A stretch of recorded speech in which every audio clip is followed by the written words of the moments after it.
യമനിലെ ഹൂതി വിമതരുടെ സുപ്രധാന നേതാക്കളിൽ ഒരാളായിട്ടുള്ള അഹമ്മദ് അൽ റഹാവി കൊല്ലപ്പെട്ടിരിക്കുകയാണ്.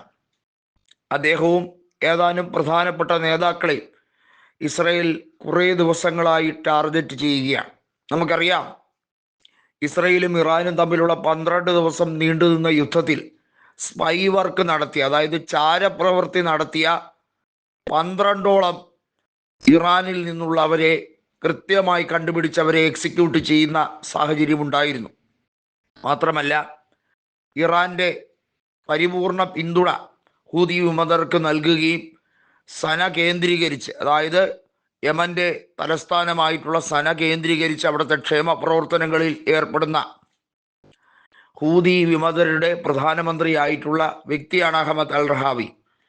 അദ്ദേഹത്തിനെയാണ് ഇപ്പോൾ മൊസാദ് വധിച്ചു എന്ന് ഔദ്യോഗികമായി സ്ഥിരീകരിക്കുന്നത്.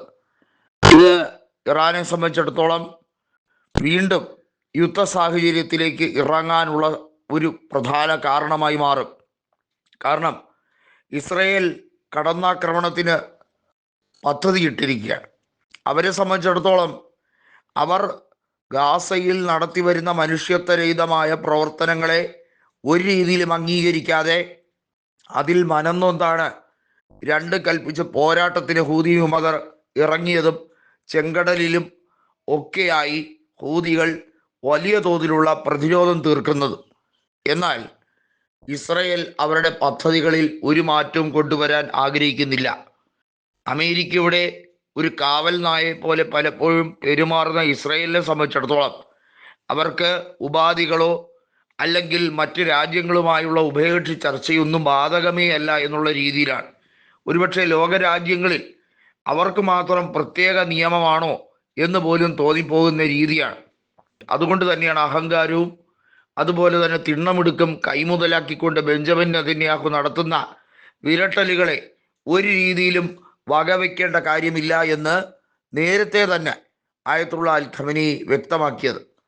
ഇപ്പോൾ ഹൂതി വിമതർ, പ്രത്യേകിച്ചും യമനിൽ യഹ്യ സരി വളരെ വ്യക്തമായി തന്നെ പറഞ്ഞു കഴിഞ്ഞിരിക്കുന്നത് തിരിച്ചടി എന്നത് ഏതൊക്കെ രീതിയിലായിരിക്കുമെന്ന് നിങ്ങൾക്ക് ചിന്തിക്കാൻ പോലും കഴിയില്ല.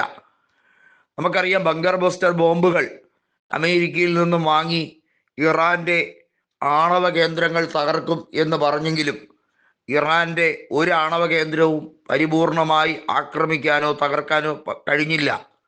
ഏതാണ്ട് 10ഓളം ന്യൂക്ലിയർ സയൻറ്റിസ്റ്റുകളുടെ മരണം സ്ഥിരീകരിക്കാൻ അല്ലെങ്കിൽ അവരുടെ മരണം ഉറപ്പുവരുത്താൻ ഇസ്രായേലിന് കഴിഞ്ഞു എന്നുള്ളത് ശരി തന്നെയെങ്കിലും അതിന് കൃത്യമായി മേക്ക് ഓവർ ചെയ്യാനുള്ള കെൽപ്പ് ഇറാന് ഇപ്പോഴത്തെ സാഹചര്യത്തിൽ ഉണ്ട് എന്നുള്ളതാണ്. എങ്ങനെയാണോ ഖാസിം സോലമേനിയെ വധിച്ചത്, എങ്ങനെയാണോ പ്രധാനപ്പെട്ട സൈനിക നേതാക്കളെയെല്ലാം ഉന്മൂലനം ചെയ്യാൻ മൊസാദ് പദ്ധതിയിടുന്നത്, ആ ലക്ഷ്യങ്ങളൊന്നും ഇനി പൂവണിയാൻ പോകുന്നില്ല എന്ന് ഉറപ്പിക്കുന്ന സാഹചര്യമാണ്.